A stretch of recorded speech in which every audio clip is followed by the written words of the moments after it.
Je me présente, je suis Alain Tellier, le président de l'ANCA. L'ANCA, c'est les Amis Naturalistes des Coteaux d'Avron, donc c'est pour ça. Vous avez donc une pelouse marneuse un peu caillouteuse, donc qui est assez représentative du type de milieu naturel qu'on voulait préserver. Donc avec des espèces de plantes spécifiques, et aussi qui est une plante de prairie, qui n'est pas vraiment spécifique aux pelouses marneuses, mais qui trouve quand même aussi une belle station. Parmi les plantes qui sont vraiment spécifiques aux pelouses marneuses, vous avez ça, qui est une espèce de lin, qui s'appelle le lin cathartique. C'est un minuscule lin, et lui qui est très spécifique aux pelouses marneuses.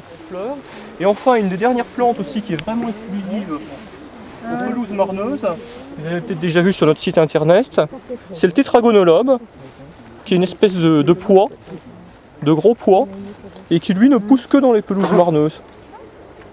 Donc vous avez des plantes qui poussent aussi dans les pelouses marneuses, mais bon, qui sont, comme on dit, écologiquement de plus grande amplitude. C'est-à-dire que par exemple, le panicaud, les chardons, c'est des plantes de prairies sèches. Donc dès que le sol est suffisamment aride, vous en avez. C'est-à-dire que si vous aviez du sable, en dessous, vous en auriez aussi. C'est la Centaurée scabieuse. La Centaurée scabieuse, ce qui la caractérise, c'est que les feuilles sont très découpées et normalement les fleurs sont très grandes. Derrière vous, vous avez aussi une espèce de Centaurée. Mais ce que je voulais vous montrer, c'est l'entrée de deuxième masse. C'est-à-dire que le gypse, il existait dans le bassin parisien, donc il faut bien voir que le gypse s'est créé dans des lagunes. Du temps où il y avait la mer, après ça a fait des lagunes, et donc il y a eu du gypse qui s'est déposé. Et puis aussi des marnes, donc qui étaient les argiles, qui étaient en fait des vases qui se sont déposés. Donc il y a eu différentes couches de gypse. Donc il y a la première masse qu'on ira voir tout à l'heure, qui est la plus grande de toutes, la plus épaisse, dans laquelle il y avait des galeries. Et ici à Gagny, vous avez aussi une deuxième masse de gypse qui était plus profonde et qui avait des galeries plus petites. Et donc, précisément, on est ici, donc le vallon, et on est à l'entrée donc de la galerie. Et ce qu'il y a, c'est qu'il y a une grande différence. Là, on ne s'en rend pas trop compte parce qu'on est complètement au fond, mais il y a une grande différence entre les deux versants. Entre le versant qui est sur notre droite, qui est au soleil, et donc où il y a de la pelouse marneuse aussi, pareil, avec toujours pareil des plantes de pelouse marneuse, plus quelques autres, de la carline, par exemple, du chardon, des cytises, quelques orchidées aussi. Et de l'autre côté, par contre, qui ne voit jamais le soleil et qui est très humide, et sur lequel commencent à pousser des saules. Donc là, l'idée pour un comblement propre, ça serait de rentrer et puis de remplir avec du sable, c'est-à-dire comme on ferait, là, de rentrer avec un engin et puis pousser de la terre et préserver en remplissant. Alors là, pareil, même débat, il est bien évident que si on remplit avec de la terre jusqu'en haut, il restera ce qu'ils appellent des vides résiduels. Donc il restera peut-être 1 mètre de vide résiduel.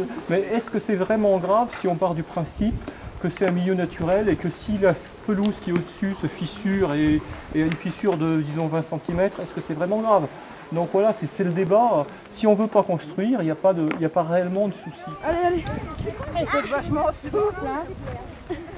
On se rend compte qu'il perd de la souplesse. À Fontainebleau, il poussera juste avant les cahots de grès, c'est-à-dire en lisière de forêt, les parties qui commencent déjà à être chaudes, mais pas vraiment dans les cahots, vraiment en lisière. Et là c'est pareil, il pousse non pas vraiment sur la falaise, mais vraiment à la lisière, le dernier restant là. C'est vraiment une espèce de lisière arbustive des endroits qui sont assez chauds. C'est une espèce qui a besoin de chaleur pour commencer à se développer. Donc si vous trouvez un alisier en forêt, c'est qu'à un moment donné, il y a eu une prairie sèche, du type des prairies qu'on a vues au début, et que c'est devenu après. Donc ce qui caractérise l'alisier de Fontainebleau, c'est les feuilles qui sont blanches en dessous, vous voyez, avec un petit duvet, et la base de la feuille qui est très large, qui est donc dentée, et la base de la feuille qui est assez en angle droit. C'est-à-dire que par exemple, en comparaison, un alisier terminal, il se présenterait plutôt comme ça, vous voyez, avec des feuilles plus pointues. Ah mais je m'en rappelle pas. Moins large. Ça s'appelle du livre jaune. Celui-ci n'est pas très caractéristique parce qu'il est petit. Hein. Il faut bien voir que les feuilles pourraient être 2 fois plus larges et 2 fois plus hautes. C'est vraiment un petit bébé. Hein. Ça peut devenir un grand arbre. C'est un orvet. Dès que ça rentre. Tu le sors? Je peux les prendre dans les mains, mais dès que ça rentre, c'est pas non, il est vivant, faut pas le... Ouais. Faut le laisser tranquille. Il fait pas mal. Il est beau en plus. Oui. Il est déjà pas mal en plus. C'est vraiment... C'est tonique. De terre.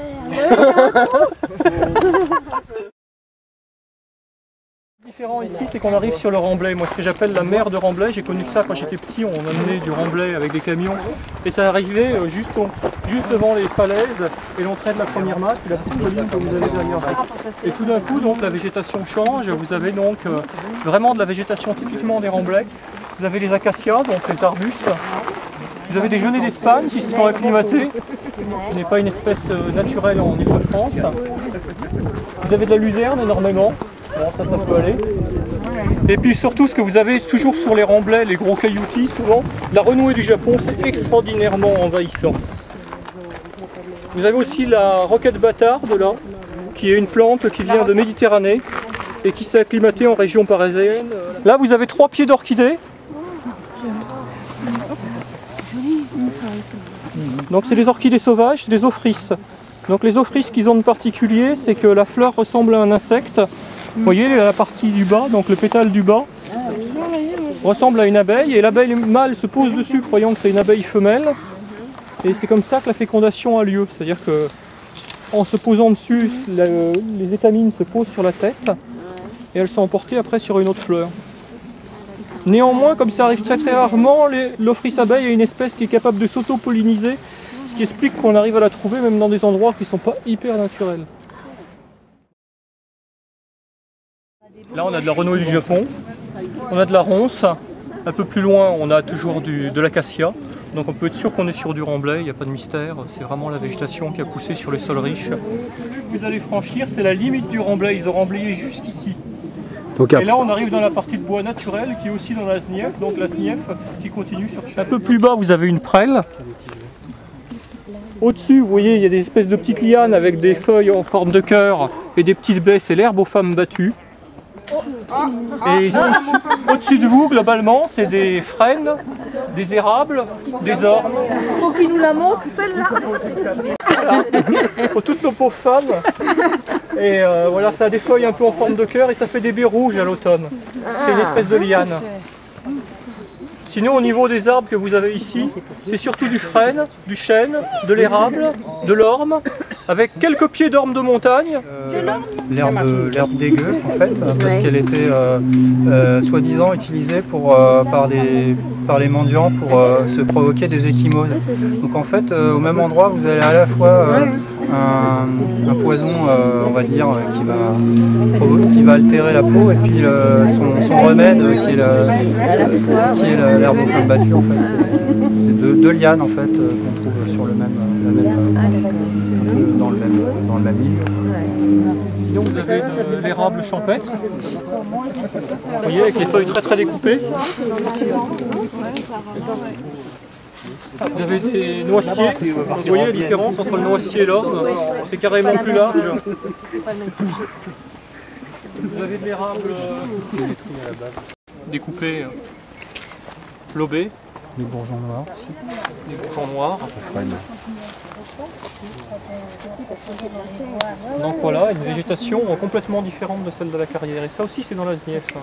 Puisque la Snief en fait s'étale jusqu'à la carrière du Beausset qui est en fait au-dessus des champs. Et à un moment donné il y a un petit chemin caillouteux qui monte dans les champs et ça mène à une petite carrière. Où il y a aussi beaucoup de lisiers de Fontainebleau, dont le fameux d'1,50 m de tour. Et on en trouve aussi quelques-uns, mais plutôt dans le bas des bois, donc souvent dans les forêts d'érable, des endroits assez frais. C'est une graminée très typique des forêts d'érable. Sinon on retrouve les pierres des bois, qu'on a vu tout à l'heure justement dans le petit vallon, et je vous disais justement que c'était un signe d'humidité. Effectivement, là on la retrouve en situation forestière.